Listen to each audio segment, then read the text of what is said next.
Maheshor Thounaojam Union Finance Minister Bhagat Kharad masamak unaduna thokliba lan asina awaba nanghalaba indigenous miyoi singbu masagi atatai tahanba yaroi haiduna Taksinkhre mahangna makha tabada mapandagi ain kaina changsilakuna kundariba kuki illegal immigrants singna external aggression chathaba highway thingjaningba matamda thingjandu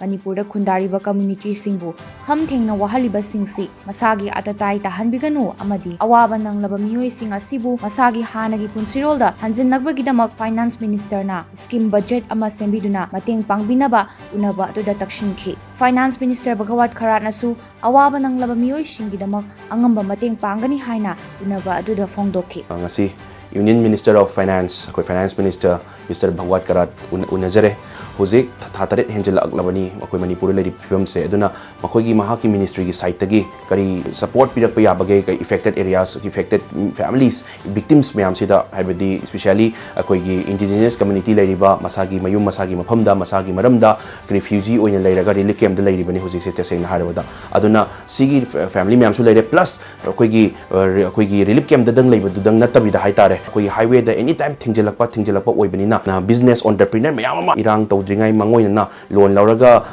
business taw mayam su lei koi community pulapna khundari mafam haitare loi waminarabane karigino hai matamda makoi highway thingjelakpada any matamda makoi thingni matam thingba illegally thingjelakpa puri huji maicha eduna Manipur maicha ibasida hana khartang focus tawbiyo aduga songi ministry dei kai mateng pangba yabage kai mateng loba yabage CM se umta yengjanbiyo tumin laithokpa yadabadina atatai tahanba yadabadina akoina su ngamjaba chenjare ine aduna songi site tagi su koina particularly laksabo oibanina particularly mateng pangbiyo na haije du manas mateng angam pangge haibagi warol thambire